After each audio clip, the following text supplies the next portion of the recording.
Bueno, muy buenos días para todos, para todas. Me alegra mucho encontrarme esta mañana aquí con ustedes. Esta actividad está vinculada al taller de digitalización de la imagen cinematográfica que hemos venido desarrollando, no solo de la mano de FIAF, sino también de la Fundación Patrimonio Fílmico Colombiano y Labo Digital Colombia, México. Primero quisiera hacer una pequeña introducción para poner en contexto esta masterclass y luego les daré algunas recomendaciones sobre cómo participar de manera activa en esta conferencia. Por supuesto, también saludo a quienes nos acompañan no solamente de Colombia, sino desde otras latitudes. Veo aquí colegas de Perú, Argentina, Chile. Muy buenos días, tardes en la latitud que nos encontremos. Bueno, entonces, la Cinemateca de Bogotá, Gerencia de Artes Audiovisuales del IDARTES, pues les da la bienvenida a este espacio. Este es uno de 6 espacios que hemos configurado en este taller de digitalización de la imagen cinematográfica. Son unos espacios que están organizados en conjunto con la Fundación Patrimonio Fílmico Colombiano y Labo México Colombia. Por supuesto, con el apoyo de la Federación Internacional de Archivos Fílmicos, FIAF. Este taller se está desarrollando desde el pasado 24 de junio, dimos inicio y tendrá un cierre el 28 de julio con la muestra de resultados pues de todos los procesos de captura que desarrollaremos en este taller.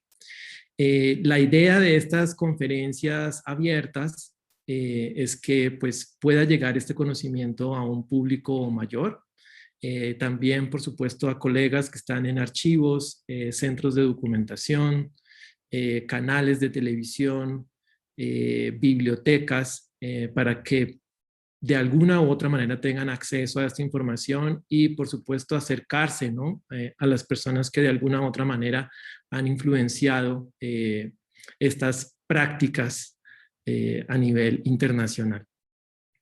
A lo largo de este taller tendremos sesiones donde abordaremos temas de digitalización, tipos de escáneres, preservación digital y archivo audiovisual. El espacio práctico, y aquí quiero hacer un reconocimiento a las personas que fueron seleccionadas en este espacio.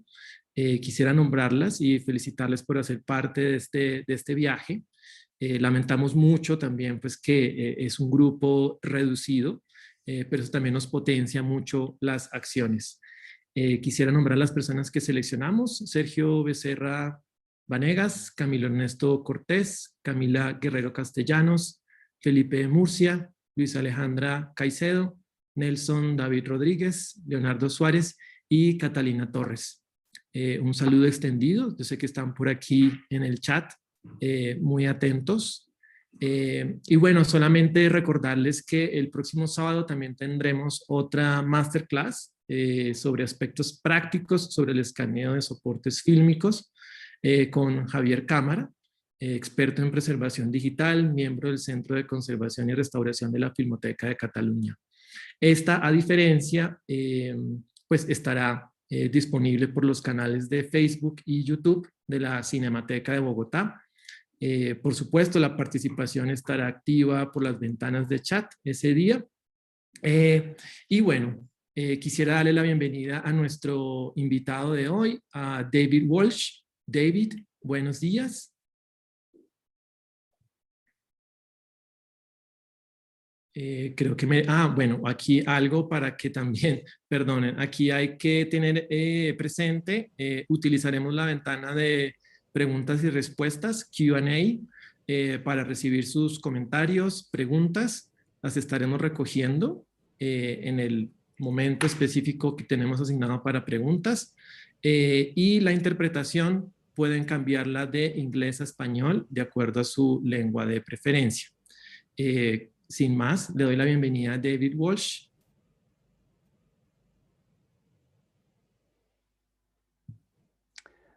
Thank you very much, Henry. And let me say, it is a real pleasure to be involved in this amazing workshop organized by the Cineteca de Bogota. It's really good to see the range of things that you're going to be dealing with. So I'm going to talk in general terms about film digitization, and particularly how scanners work and some of the issues around that. So if you will give me a moment, I will try and share my screen with you.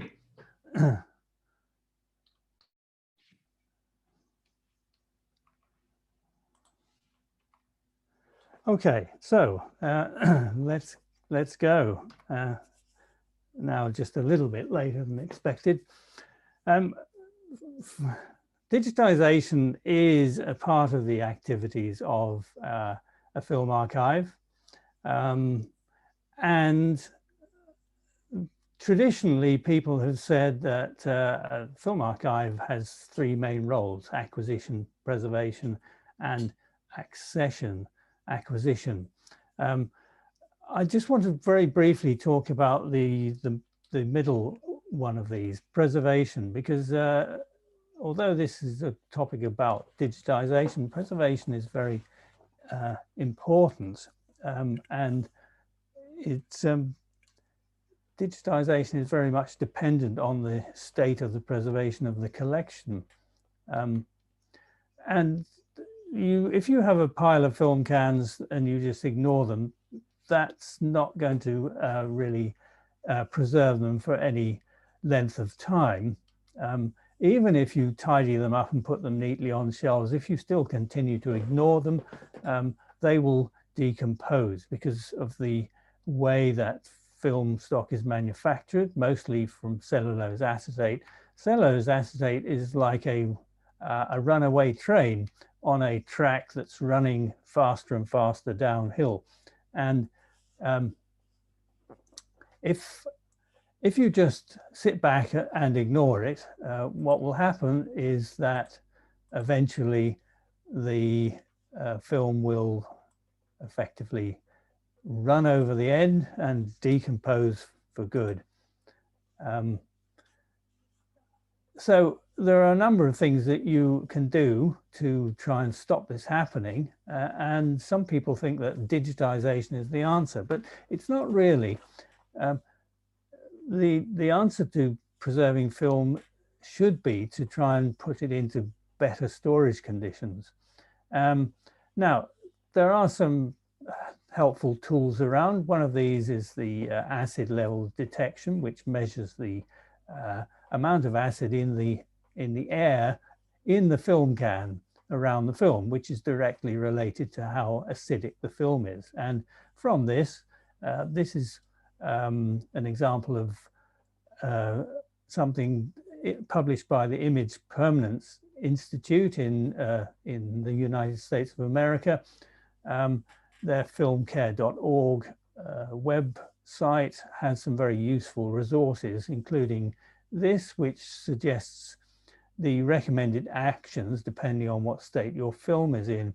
And you'll notice that the recommended actions are mostly about storing it better and copying in emergency. Because if your acid level strip comes out this color, yellow, it means it's badly decomposing. And the life expectancy of the film inside the can is going to be very limited. And at FIAF, we have got our own version of this. It suggests it tries to give you an idea of how long an acetate film will last, depending on its acid level and depending on the temperature of the storage. And you'll see that if you have a high acid level on the right-hand side, we've marked that as being short-term or very, very short-term. But we should point out we're talking about archival lifetimes here. So very short-term is 5 to 10 years. Short-term maybe 30 years or so. That may seem like a long time, but in archival terms, really a life expectancy of 100 years is the very minimum of what you should be aiming for. If we're talking about videotape, there's no real point in worrying about the storage conditions. The problem with videotape is that the machinery to play the tapes back is no longer manufactured. It's all obsolete, and it's been estimated that in the next 5 to 10 years, it will become prohibitively expensive to play tapes back and capture the content. So you need to start digitizing right now. If you have a substantial collection of videotape and you haven't yet started digitizing it, you're almost certainly going to lose a significant amount of it. There are a few other short-term things you can do with decomposing film. If you've got an acetate film which is smelling strongly of vinegar, it's a good idea to wind it through and allow the vinegar to evaporate from it, which will help to extend its lifetime a little. But it's only it's not really going to give it an archival lifetime. What really matters is good storage, and good storage involves unfortunately a certain amount of air conditioning equipment, and importantly very good insulation, which includes insulating the floors as well, because that also allows heat into the building. And this may all seem like a really expensive thing to do, but FIAF has just published in the latest Journal of Film Preservation, which is available on the FIAF website, a paper which discusses how you can build a film store that actually has negative energy use. It doesn't need any energy to keep it cool. It's all done with solar power. And this will work in some countries if they are hot and dry, or if they are cold and wet, it works. If you have a climate which is hot and humid, then you will still need to put some energy into the building to keep the film cool. So much for preservation. Let's talk about digitization, which is the main topic of this presentation. Digitization actually is part of all three activities of the film archive. And it's important to say that digitization is not preservation. Digitization is nothing more than making a copy of the film in a digital format. Whether you use that for preservation purposes, for access, or for any other purposes, such as restoration, is another matter. But digitization itself is neither preservation nor restoration.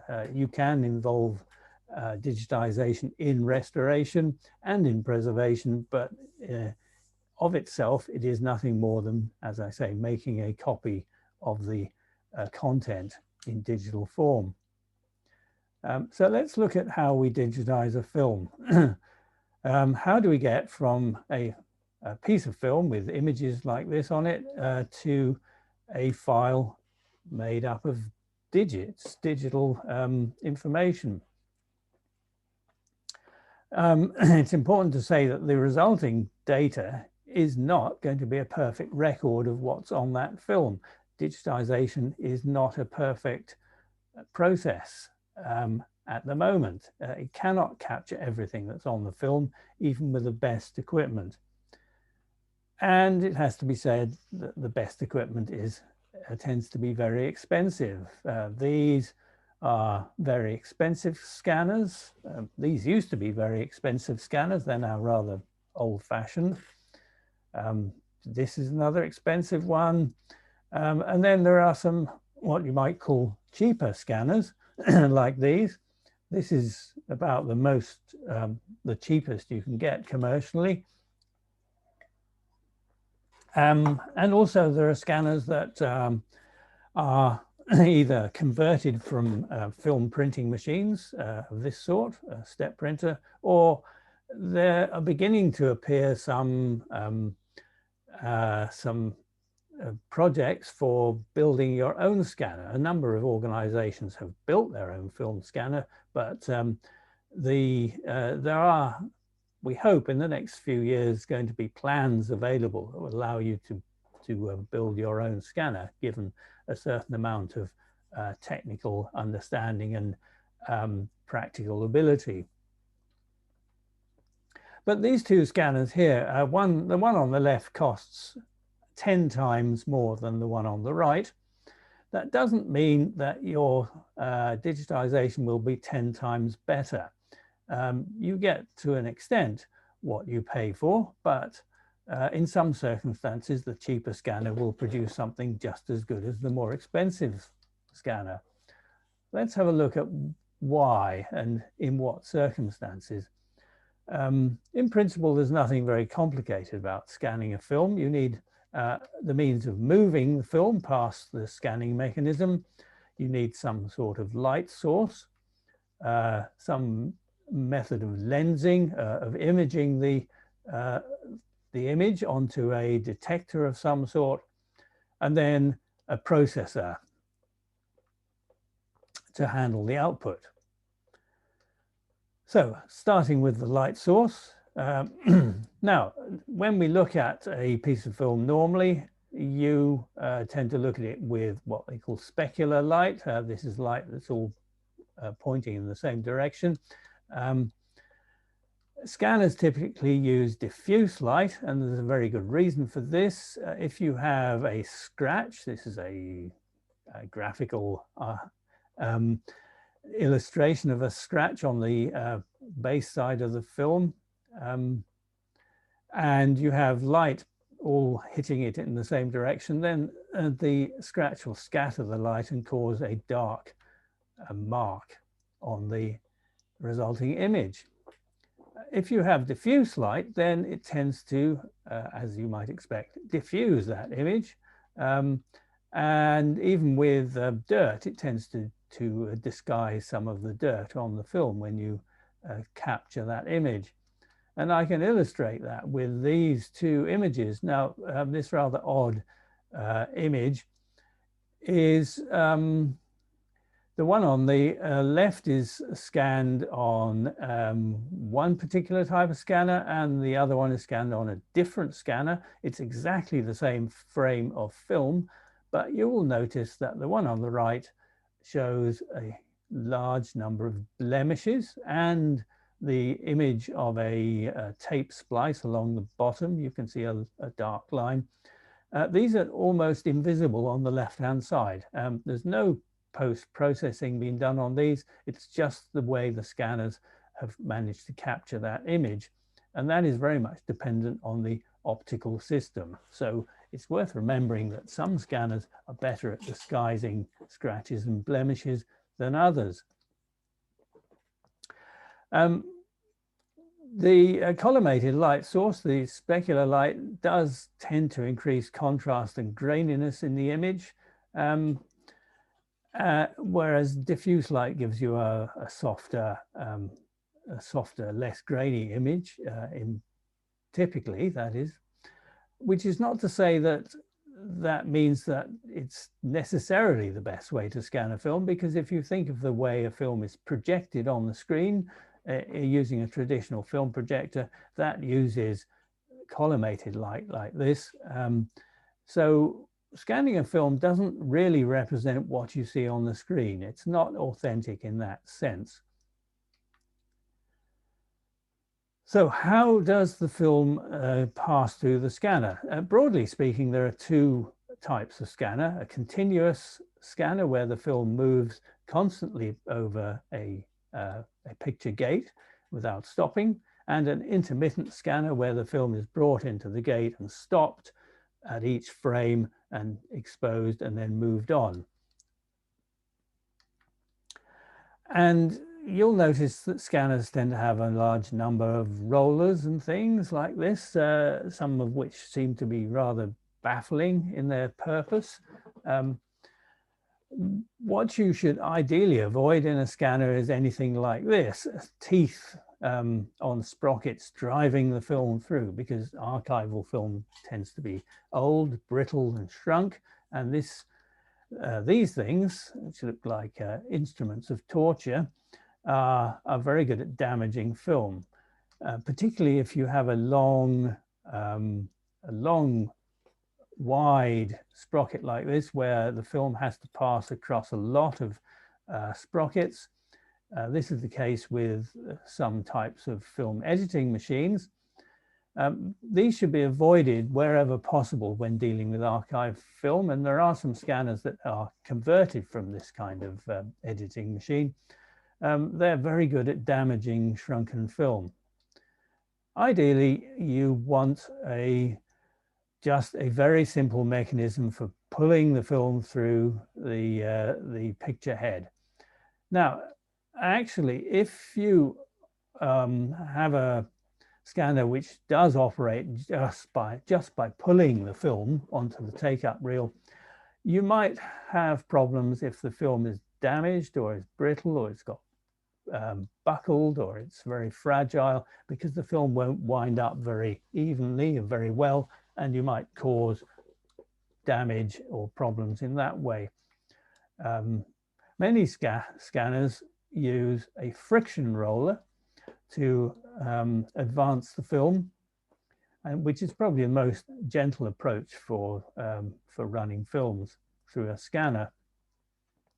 But if you have this kind of mechanism, the scanner needs to be able to detect where where each frame is. So sometimes they have these sprocketed rollers, which effectively freewheel, so they're unlikely to damage the film because the film is gently causing them to rotate as it goes past. And this allows the mechanism to determine the position of the frames and the perforations in the film. For intermittent scanners, the ones that stop the film at each frame, sometimes these are fitted with pin registration. These are pins that are pushed up through the perforations to effectively lock the frame in perfect position as the image is captured. This is not such a good idea, again, with old shrunken film, because if it doesn't fit perfectly on these pins, then the pins will cause damage to the film. So this sort of scanner typically will have the option of withdrawing the pins for dealing with old shrunken film.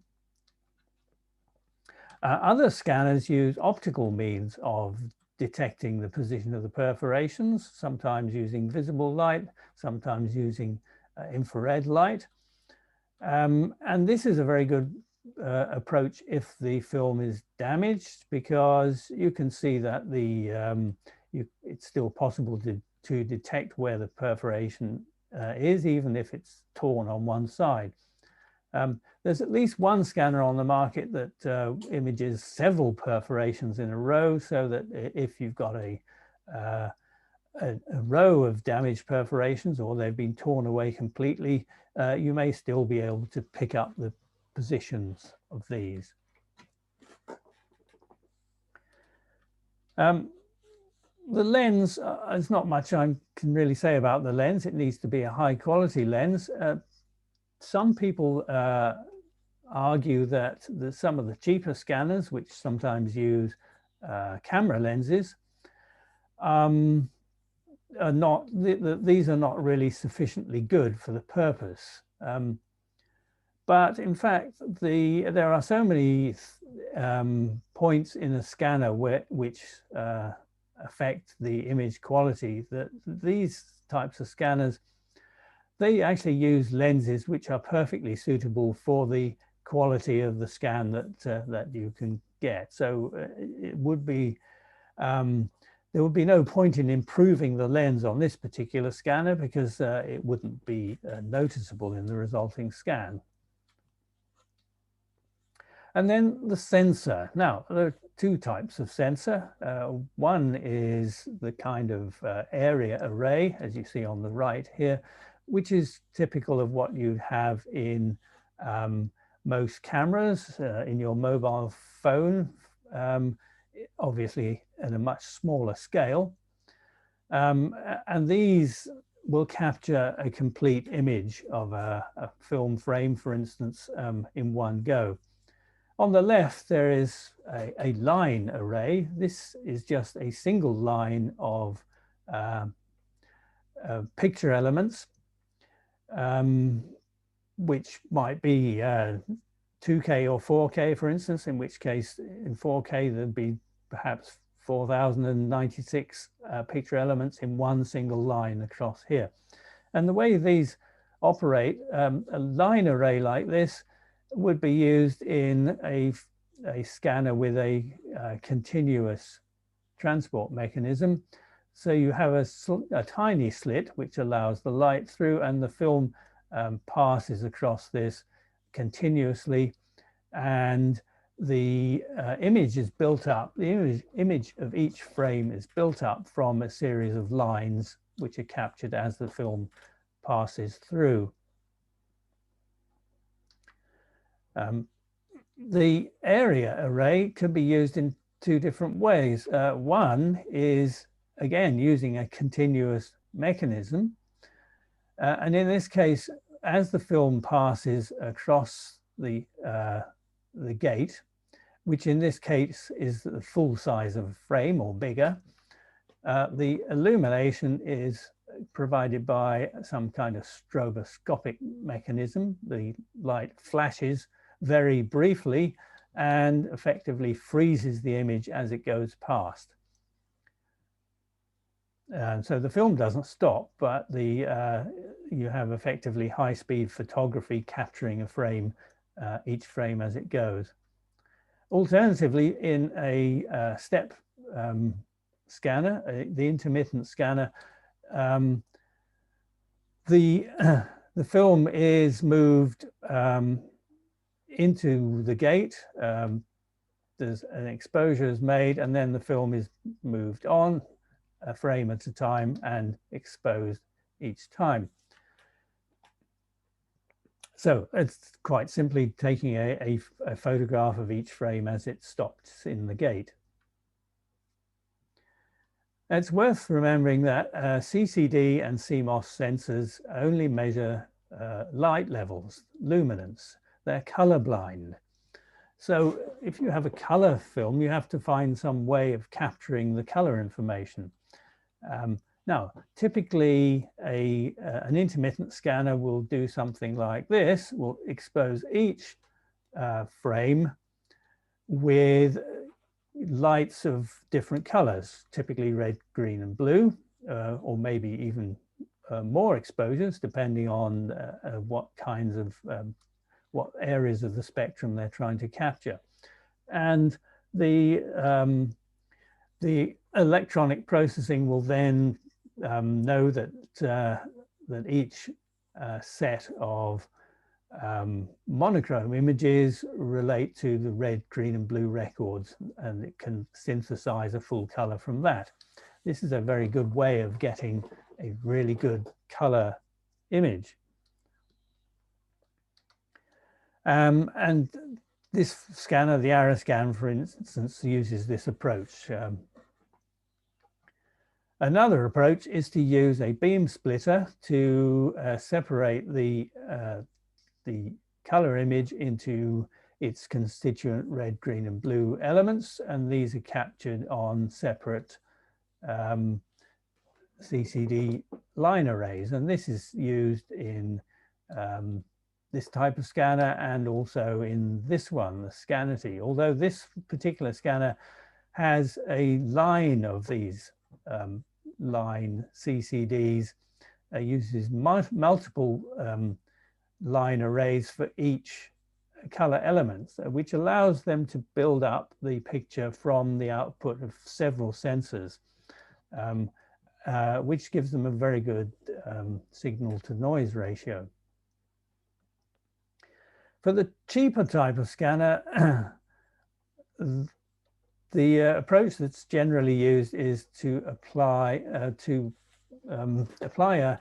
color mosaic of filters over the area sensor. So this is what you will find in cheaper cameras, in your smartphone and so on. The monochrome CCD line area array is covered with these tiny little transparent color filters in this particular pattern. And if you're exposing it with a blue image, then the sensor will only see these pixels, and so on with red and with green. And if you go on to Wikipedia, you can find this set of images which tries to illustrate what is going on here. So if this is the original image, this is what the sensor will detect through the array of filters. Now, of course, it knows which pixels have which color on them, so it can then apply the appropriate color to those. Now, this image doesn't look very good, obviously, because the colors are incomplete. So the software then does something called demosaicing and tries to interpolate the appropriate colors for every single pixel. This is not a totally authentic 2K or 4K scan of a film, because the colors are synthesized for a good number of the pixels. And if you compare that with how the image would look if every pixel was able to capture the three colors, you get something that's slightly different. So it's clearly not as good as a full color image where you're capturing 2K or 4K images for each of the three colors. You're getting something that tries to approximate that. And these sort of the cheaper scanners use this kind of approach. It is possible, if you had a 4K sensor with this kind of filter pattern on, you can get a full color 2K image from it with a bit of clever processing, but you cannot get a totally authentic 4K full color image, although it will have 4K pixels, as it were. Just a word about the colors that you're trying to capture. Now, this is published by Kodak. This is the absorption spectrum of one of their color print films. We can simplify this to try and show that you have three, the film has three color layers in it, yellow, magenta, and cyan, absorbing different wavelengths. And the three together, one on top of the other, create the full color image. So if you want to make a digital scan of these, ideally you should be trying to capture the colors, the wavelengths, at each of these points that exactly match the peak absorption of the dyes in the film. if, for instance, you were trying to capture the image at this wavelength, that's not going to tell you anything about whether it was yellow or magenta, because it's exactly sits between them. And this can be a problem. It's particularly a problem if you're trying to scan early tinted film, tinted black and white film. And this is an example that someone has produced, which demonstrates a blue tinted film, that's the solid line, and a typical film scanner. And you'll see that the scanner will effectively not capture any information about the color of the tinting there, because it completely misses the absorption color of that film. In the future, we're hoping that scanners will be available with multispectral scanning, so that you can capture wavelengths right across the spectrum. And this will give a much better rendition of the original and allow you to match the scanner to the particular colors that you get in the film. And it's an unfortunate problem particularly with the scanners that use the mosaic pattern of filters to capture the color, that those filters are generally designed for capturing the image out through the window of real life. They're not optimized for capturing the colors of the dyes in film stock. So there is a problem if the colors are faded, particularly with this type of scanner, because it may not capture very good information about what remains of the dyes in the films. The resolution of the film, just to make this clear, 4K scan would be 4096 pixels across. The height of the image is actually arbitrary. It depends on the aspect ratio of the film, how high it happens to be. And a 12-bit scan means that you have 4096 possible levels for each color.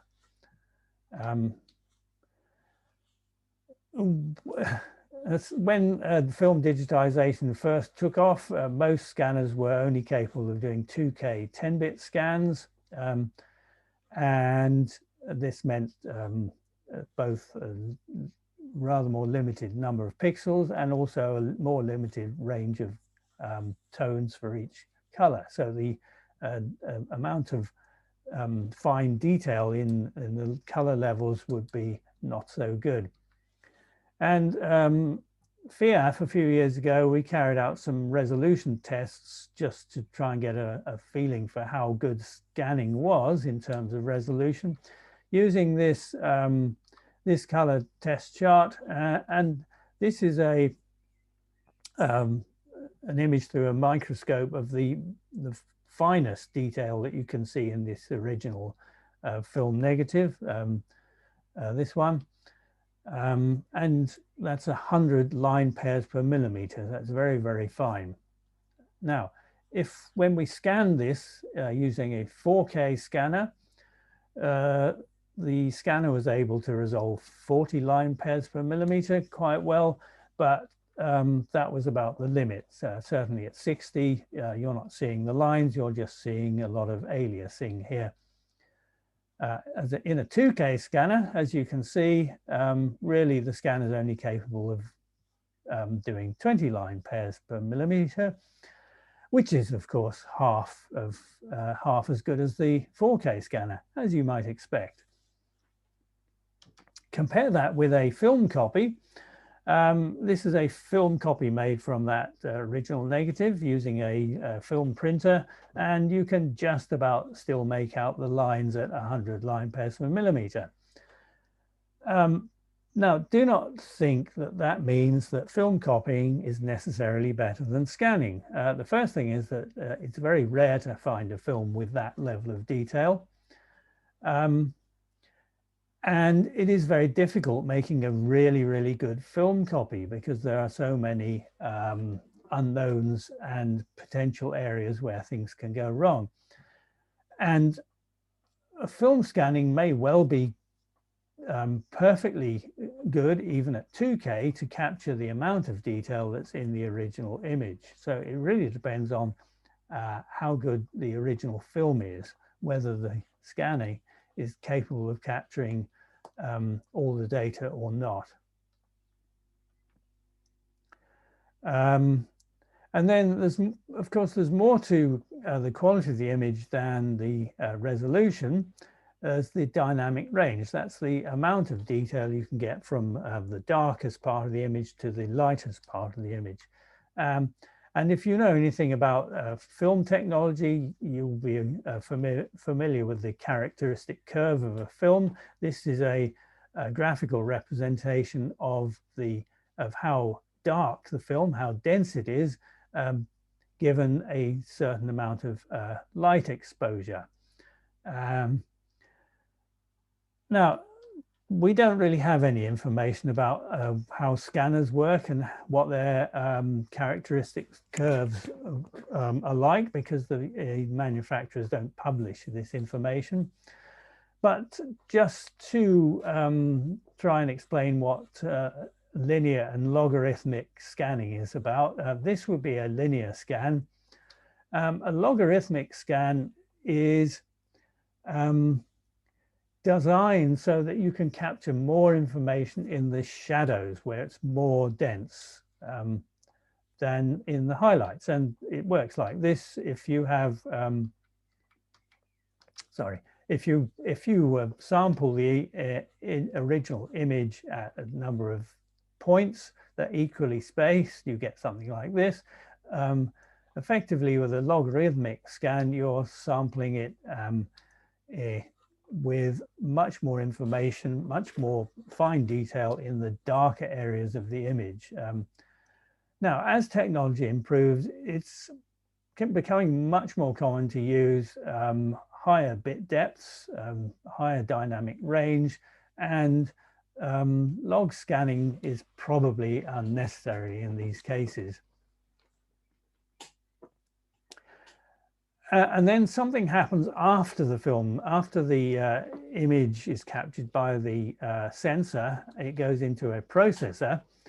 What happens in the black box, so to speak, that the scanner has is generally a mystery. It's difficult to find any information on what goes on in these boxes, and we have to take it on trust from the manufacturers. But for instance, this scanner, which is designed to be really simple to use, does a lot of processing work over which you have no particular control. And it's significant that it only outputs a proprietary codec as the format, Sintel RAW codec,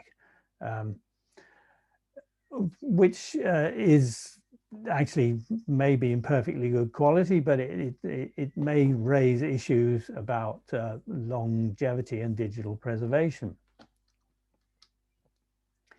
And while we're talking about the outputs, you can find on the FIAF website the results of a survey of what different archives decided were the format that they were going to use to capture and save their digital scans in. And the important thing here is that everyone seems to use something different. There's no standard, unfortunately, for this. It's very important in all this that we don't forget the soundtrack. The soundtrack is just as important as the image of a film. This is a representation of an optical negative soundtrack, and this is how it would appear on the print that goes through the film projector.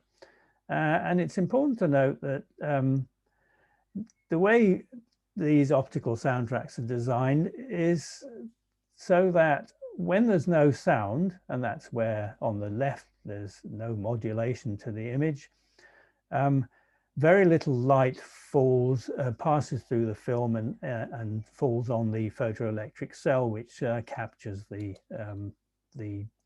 signal. And that's because if there's no sound, you don't want a lot of background noise. And if there's nothing hitting the photoelectric cell, it's much quieter and you don't get the effect from dirt and scratches on.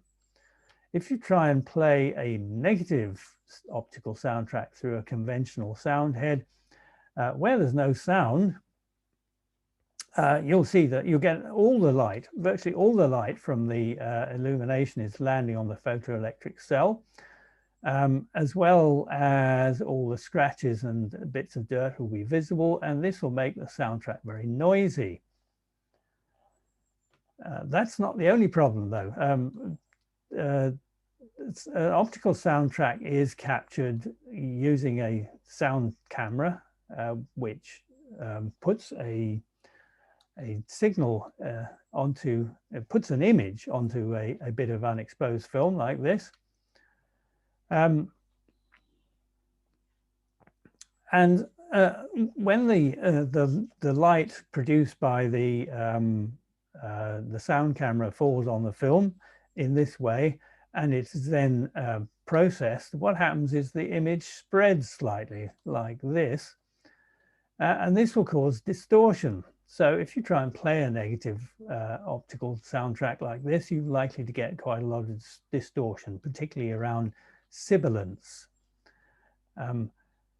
The clever thing about the traditional processing and film technology is that when this is printed onto a print, the image spread operates in the opposite direction and effectively cancels out that distortion. So the lesson from this is that it is actually very difficult using a conventional sound head to capture good sound from a negative soundtrack, which may be the master that you have got. And for this, you need to adopt a different approach if possible. There are some softwares that will capture, will take an image of the soundtrack and effectively stitch it together and allow you to process it in order to create a sound file. And then you have scanners like this, which incorporate this kind of system in their processing. Or you have scanners like this, which has a separate head on the left just for capturing an image of the sound, which is then converted into a sound file. Scanners like this one just have a conventional optical sound head, so not really suitable for capturing sound from negatives. And then, of course, there are dedicated sound capture devices, some of which come with specialized software designed for dealing with negative soundtracks. And this particular scanner comes optionally with one of these specialized heads incorporated. So I think the lesson here is that capturing sound is a whole topic which is frequently neglected by archives, but is very important and quite challenging. Let me just talk you through two case studies, as it were. These are hypothetical cases. Let's say we have a film from Argentina from 1983, and we're trying to do a restoration of this film from a 35mm release print. And the scanner we're using is the cheaper one, the Blackmagic 4K. Now, you might think that this is great. It's a 4K scanner. It's got to be good. But a 1983 color film is likely to be quite badly faded, particularly in the print. So I would expect that there would be a lot of difficulty trying to recover good quality color from this type of scanner, which uses this Bayer pattern sensor mosaic filters on the sensor in order to capture the color.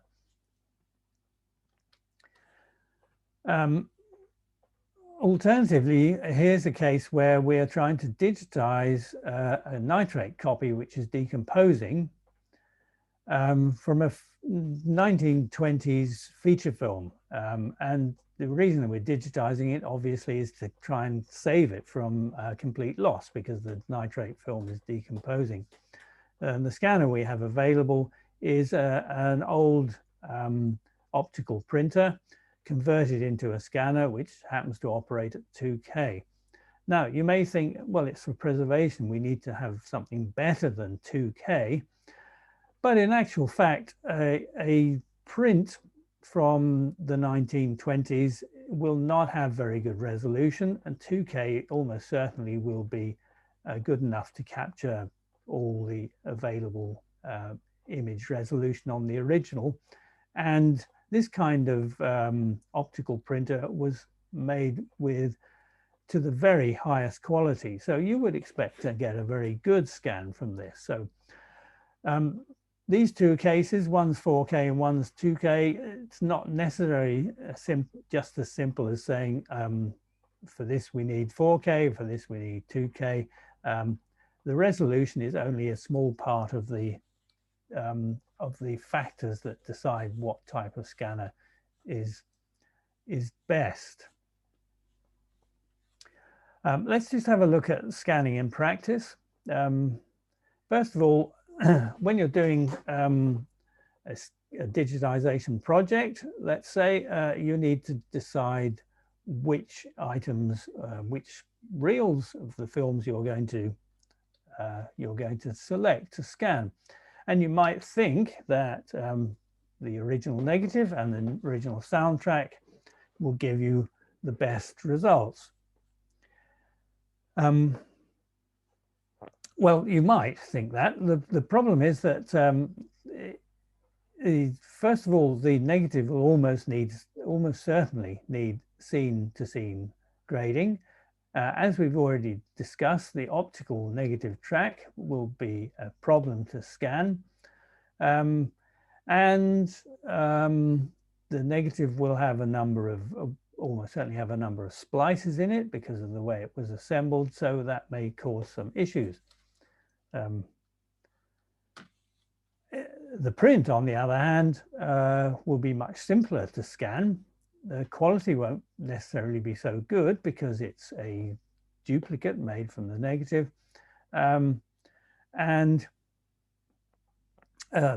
This will certainly be the simplest option, but will it give you the best answers, the best results? So how do you decide between these two options if that's what you happen to have? Without certain information, you can't decide, because one of the important things you need to think about is why are you scanning the film in the first place? And it's absolutely essential that you need to be clear about the purpose of the digitization before you start thinking about any part of carrying out the project. The reason is that digitization of film is not perfect, as we've discussed, and one size doesn't fit all. You have to choose the option that's suitable for what you're trying to achieve. And I can I can try and illustrate this by, suppose I am a builder and you want me to, you ask me to build you a small building in your garden. Now, I don't know if you want this or if you want this, because they are both excellent buildings for their purposes, but they require totally different resources. One's much more expensive than the other. they're both very good for what they do. And you may actually say, well, actually, I want both. I do want a very nice brick-built summer house, and I also want somewhere to keep my tools. So I just want one building like this, which is a kind of composite of the two, and that's fine. The problem with a lot of digitization projects is that the purpose isn't defined, and there's a lot of confusion, and you tend to end up with something like this, which is not very good for either purpose. And really what we're talking about is either preservation or access. And in the one case, preservation, you need to do slow, careful scanning. Ideally, you're going to go from the negatives or the masters, the elements that will give you the best possible quality. You'll scan at the highest resolution you can. You will overscan the image, and we'll talk about that in a minute. And if it's just for preservation, you don't do any post-processing, because anything you do to the image, to the digital record after you've scanned it, introduces elements that are potentially irreversible and are likely to be able to be done better in the future. However, if it's just scanning for access, then you want to get through the project as fast as possible. So you want a rapid scanner. You will find it much easier if you can scan release prints, projection prints, which are all ready graded with synchronized sound. There's not much point in scanning at higher than 4K, because there isn't projection around that will do justice to a higher resolution. You want the result to just have the image itself and not overscanned. But you'll certainly need to do some kind of color correction and grading and so on to make it look good at the end. Now, there's no reason why you can't do both of these things in one project, but it does mean you have to do all these preservation things first, and then with the results, you then can convert those into a separate output, which is cropped, color corrected, and potentially reduced in resolution. But that makes it quite a lengthy and complicated project. And there are other problems with scanning film. Other considerations when you're selecting what copies you're going to scan. And if you have something like this, which is where you have A and B roll masters plus a track, this requires a lot of work to scan the films. And a lot of work to post-process and produce the resulting film. You may have things like this, where it seems like you have a complete film and the image and the sound negative. But then if you run across other elements like this, you realize that you have some problems, because you have Spanish titles and you have an English print. So does that mean that the sound negative is Spanish or English? Or is there something missing, the English titles perhaps?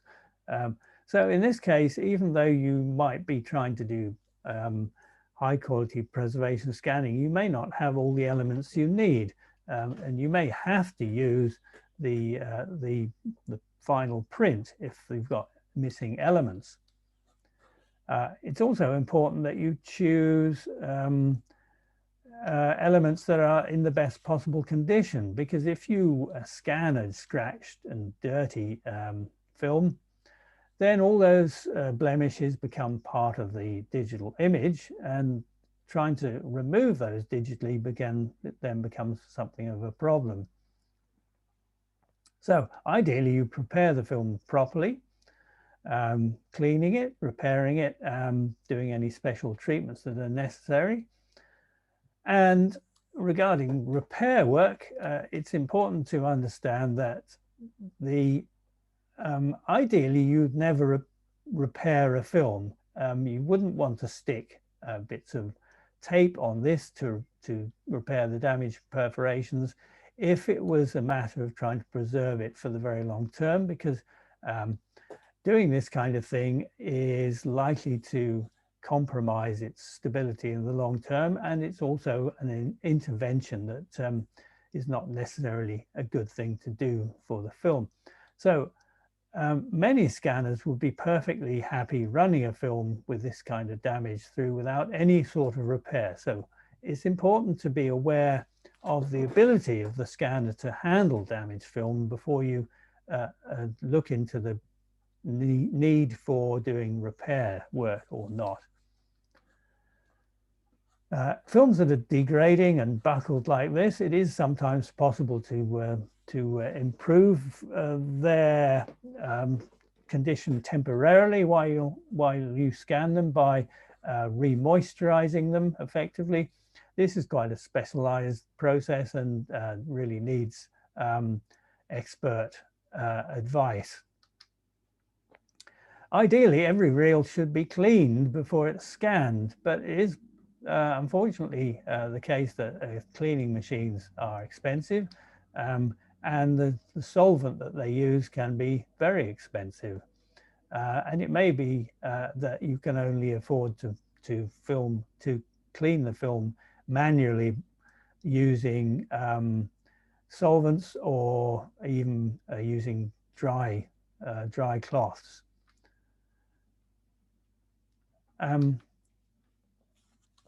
And when you're actually scanning it, the most important thing is the operator. Film scanning is not a push button operation. It requires considerable expertise.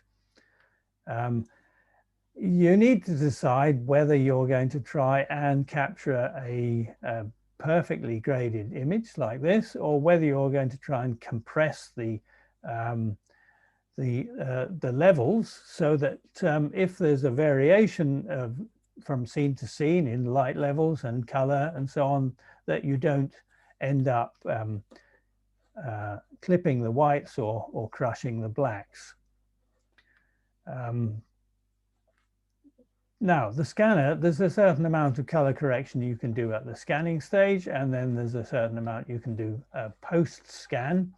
How much you do depends on the purpose of the scanning, as is the question of cropping the image. This is a perfectly good image for an audience, but if you're trying to do restoration or you want this for preservation, you should ideally capture at least part of the perforations to give you some information about the film stability.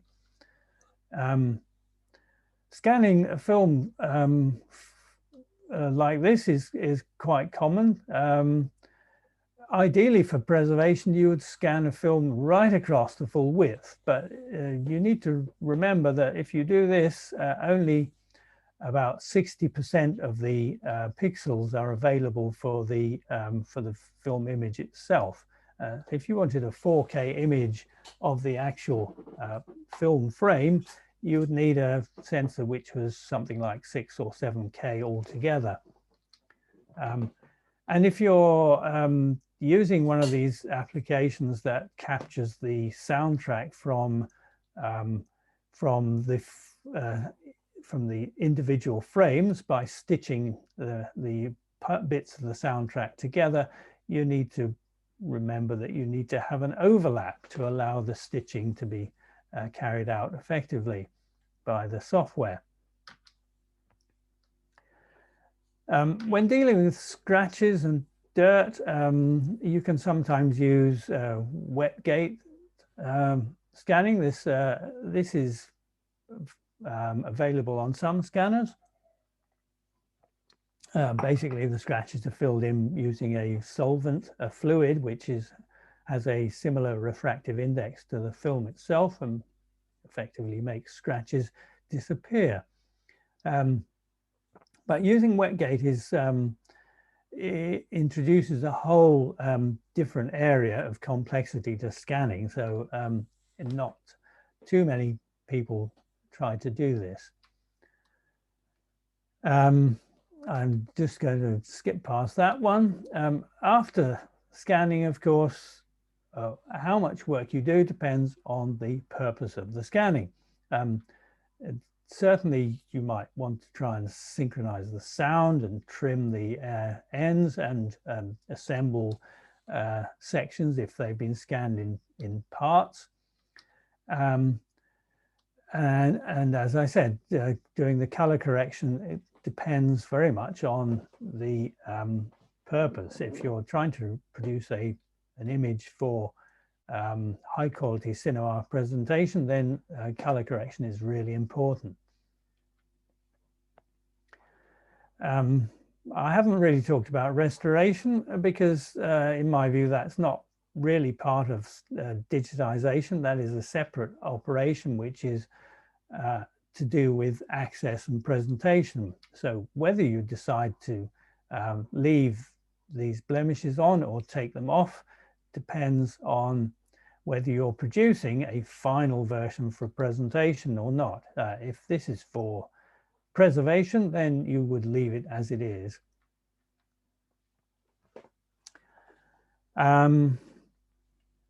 There are a few problems you can find with scanning.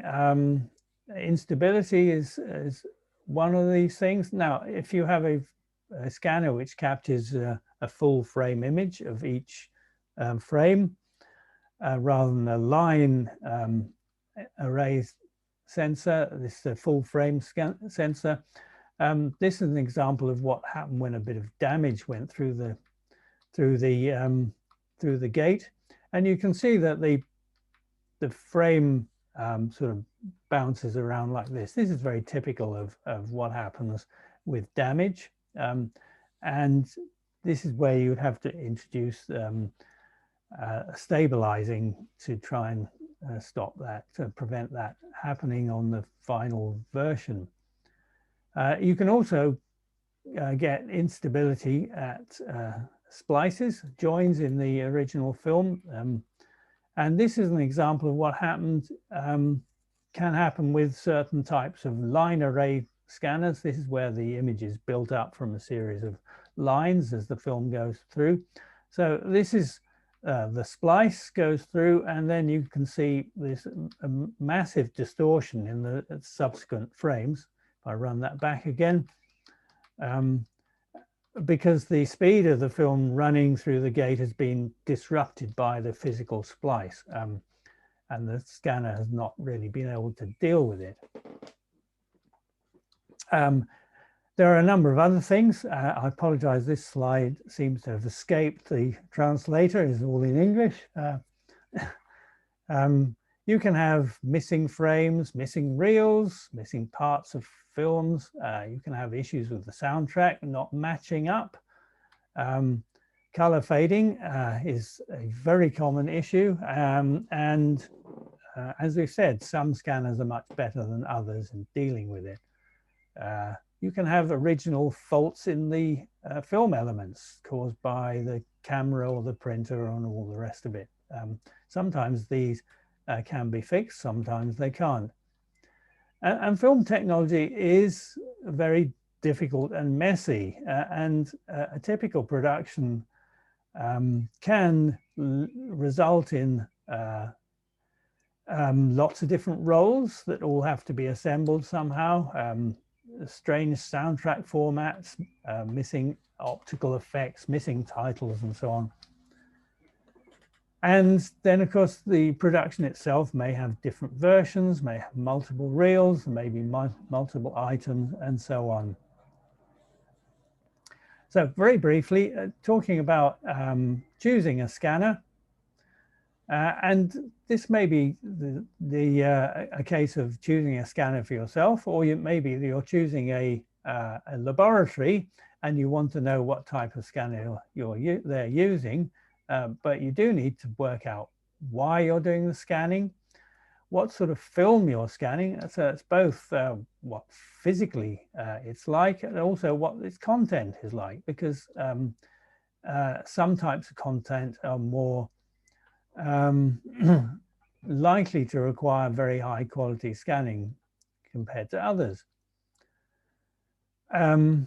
what condition is the film in, and how much money have you got, basically, and how long have you got. So going back to these two scanners, one 10 times more expensive than the other, it may be that for the project that you have in mind, the cheaper scanner is perfectly adequate. It depends.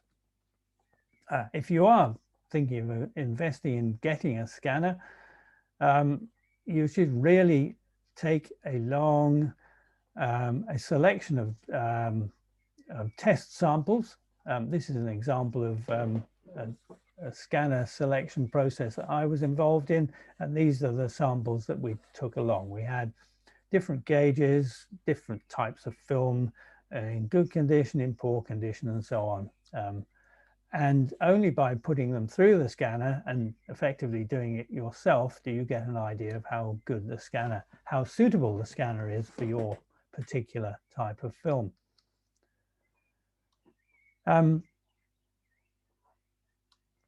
If you're running a digitization project, you'll be aware that there's going to be a complicated workflow. And let me just briefly talk about the elements of a workflow. And you'll be pleased to know this is the last slide. It's not just the scanning. The scanning is the bit that happens in the middle. Before you scan a film, you need to clean it and repair it potentially. You certainly need to prepare it and check what it needs. Before you do that, of course, you have to select which copies you're going to scan. Before you do that, you need to decide which films, which works need scanning, which might mean that you need to do some cataloging before you even start on your digitization project. And then after scanning, there are a number of post-scanning operations that might be needed. Certainly quality control is essential to check, and this needs to keep up with the rate of scanning so that you don't start building in systematic errors that aren't picked up. Almost certainly you'll want to generate some low resolution versions for access. But you might want to also generate some things like digital cinema packages, DCPs, if the film is to be shown in cinemas. And these will need quality control too. You need to manage all the data and store it somewhere. So all these digital files are going to be very big. There'll also be a lot of data about the files, the metadata. It all has to be put into a digital preservation system. And finally, you might even do some restoration at some point in the process. All of this may have a complicated relationship, and it all needs to be held together by rigorous capture and recording of the metadata that describes all these processes. And that is as far as that's all I have to say at this stage. So I will stop sharing my screen now and pass it back to Henry, see if there are questions. Muchas gracias, David. Tu presentación ha sido muy interesante. Creo que ese último slide que nos mostraste nos deja ese panorama general de todas las decisiones que se toman alrededor de la digitalización fílmica. Tenemos unas preguntas, algunas en español, otras en inglés. Mantendré las preguntas en inglés y en español. Tenemos muy corto el tiempo, entonces comenzaré por las que tenemos y las que alcanzaron a entrar justo hasta este momento. Ana María Ferro pregunta, ¿no existe una forma artesanal, diría casi como casera, aparte de tener el proyector y grabar la película para digitalizar el material fílmico?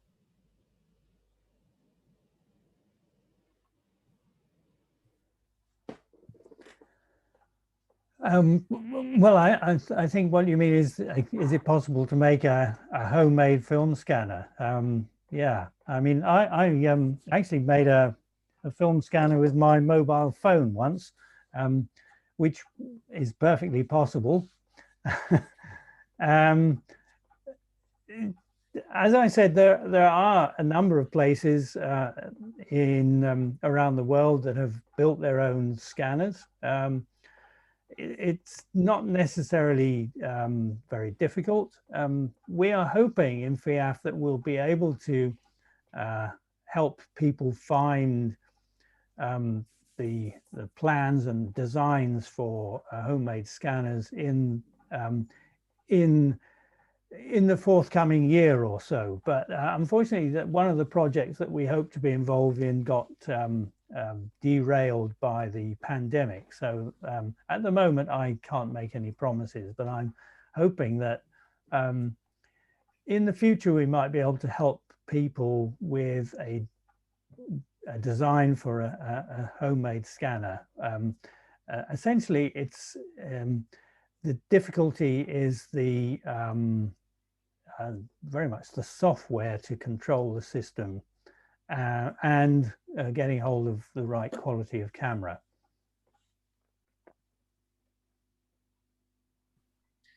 Felipe Colmenares nos pregunta, ¿es recomendable en estos equipos económicos o más asequibles escanear en color a 4K y con qué proceso convertirlo a 2K? Al mismo tiempo pregunta, ¿recomiendas escanear el sonido óptico desde el Sondor o desde un escáner de imagen?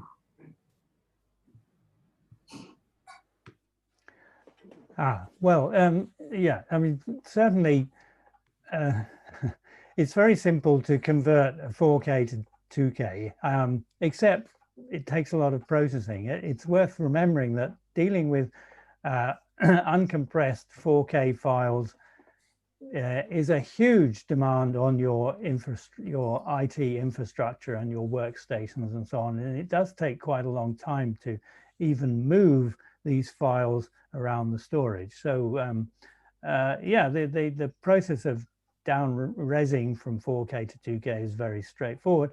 And it's been shown that you can, even if you are creating a 2K scan, you get better quality by using a 4K sensor because of the way this works.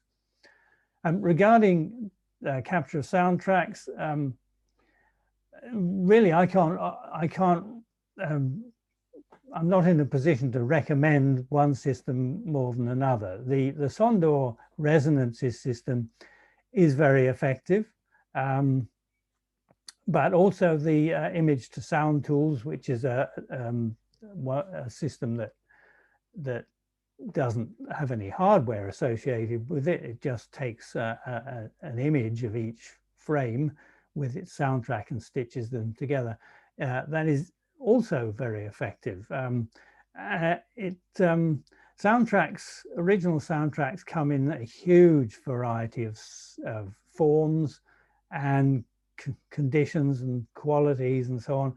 And I suspect that you will find that some of these systems are better than others at capturing certain types of soundtrack. But yeah, it's unfortunate that all these systems are expensive. The free system that's available, which is you can download it. It was created by an American university.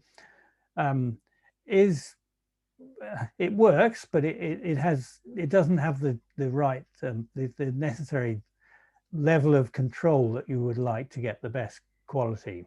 It's good for making reference copies.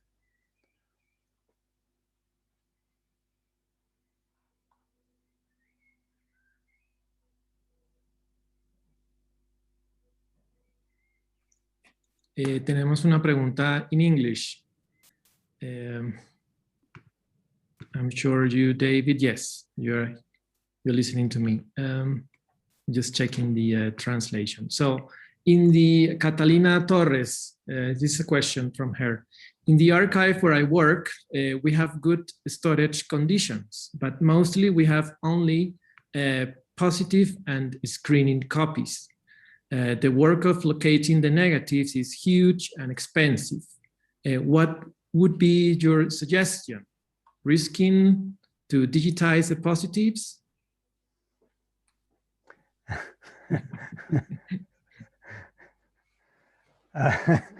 I think I need to come and visit the archive is the answer. But yeah, I mean, I think what I've been trying to say in all of this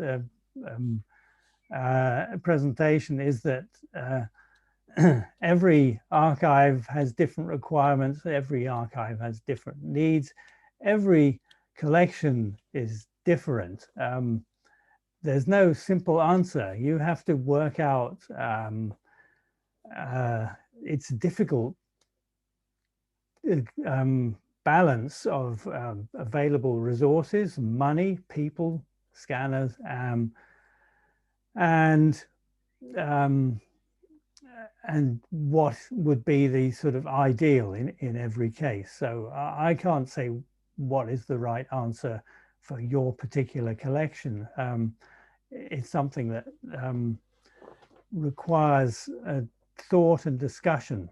I'm sorry, that's not a very helpful answer, but I think that's the best I can do. I'm just asking to Catalina, where is the archive? Maybe it could be near you, David. In Munich, she's saying, in Germany. So I will be good. Cross-post emails and she can get in contact with you. Yeah, yes, please do. I mean, I'm very happy if anyone wants to contact me directly. Yeah, you can get my my email from the Cineteca. Ok, creo que tenemos otra pregunta. Marcelo Vega, para preservación, si los escáneres tienen códec propietarios, ¿conviene guardar ese formato o transcodificar a otro sin pérdida?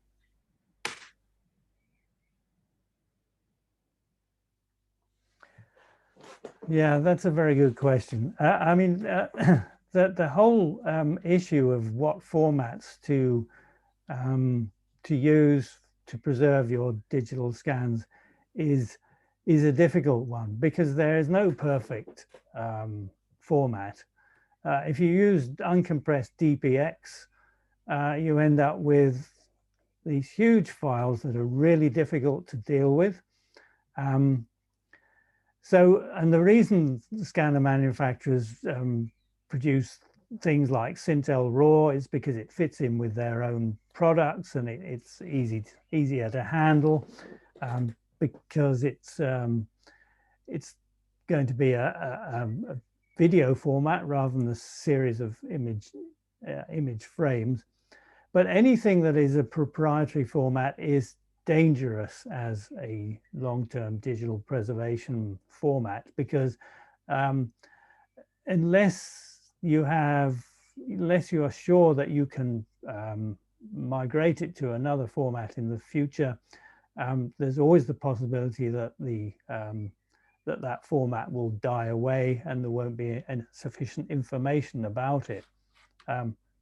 In the short term, as long as it's possible to convert them to a format which would be more suitable for preservation, then that's probably fine. But it's something that you would have to be monitoring carefully to make sure that you don't allow these things to become obsolete and then unrecoverable.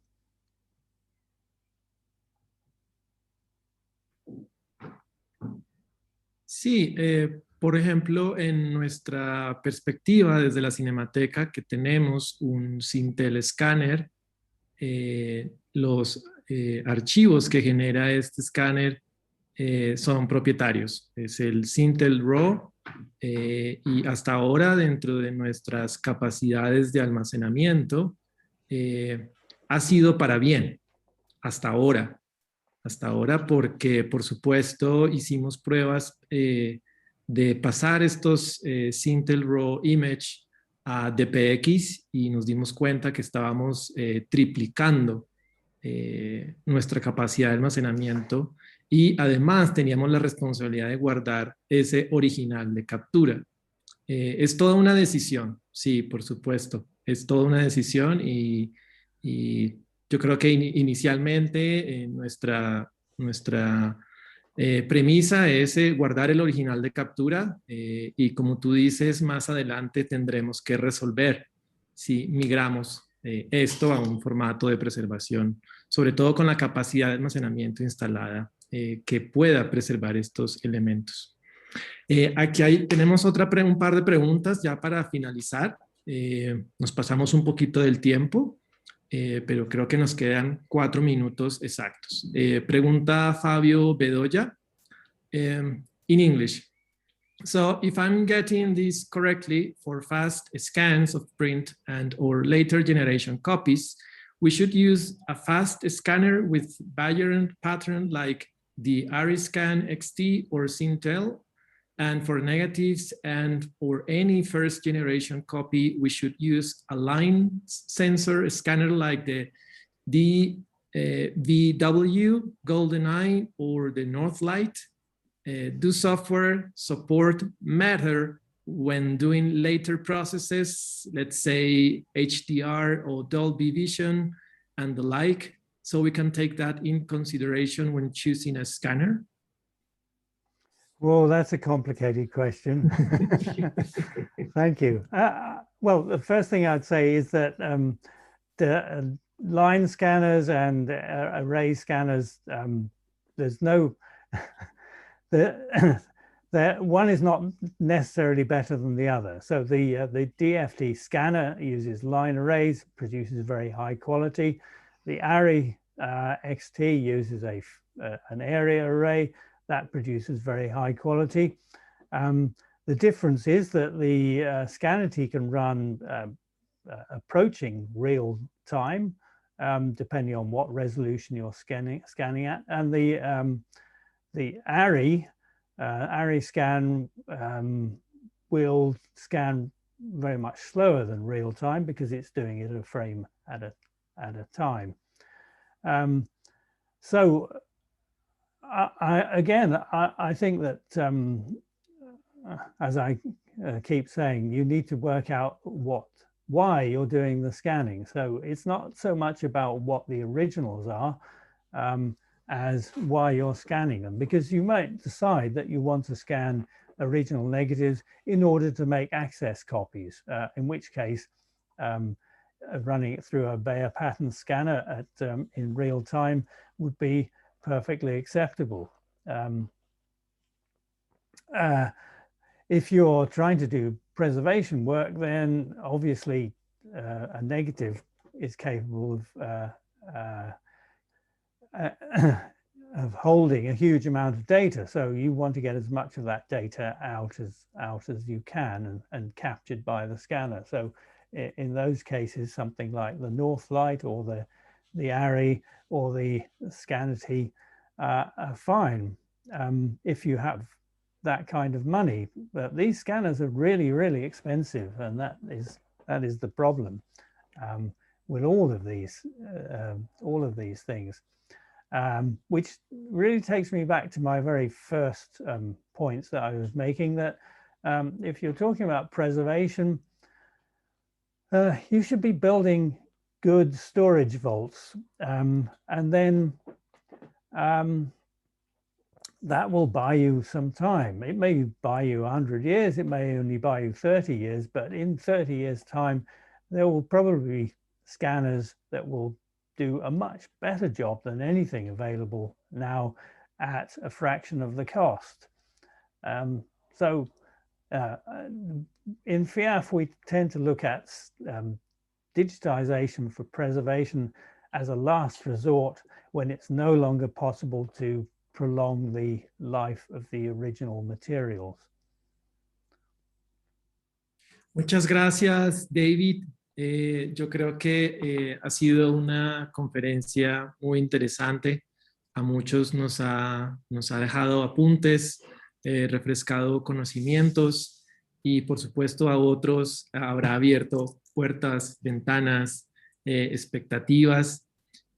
Compartiremos tu email directamente a las personas que registraron su participación, sobre todo en esta sesión de hoy. Tuvimos 54 personas, 2 se salieron en algún momentico, pero estuvieron 52 personas conectadas todo el tiempo. Muchas gracias también al equipo de Fusión Digital, asimismo a nuestro traductor que estuvo haciendo la interpretación. Muchísimas gracias a todas las personas que nos acompañaron en la sesión de hoy, en esta mañana. Y bueno, muchas gracias, David, nuevamente. Un gusto tenerte en este espacio y bueno, seguimos en este taller. No olviden que tenemos una sesión el próximo sábado y nuestra programación está disponible en la página web de la Cinemateca de Bogotá. Un abrazo para todos, todas, estén muy bien. Thank you, David. Thank you very much.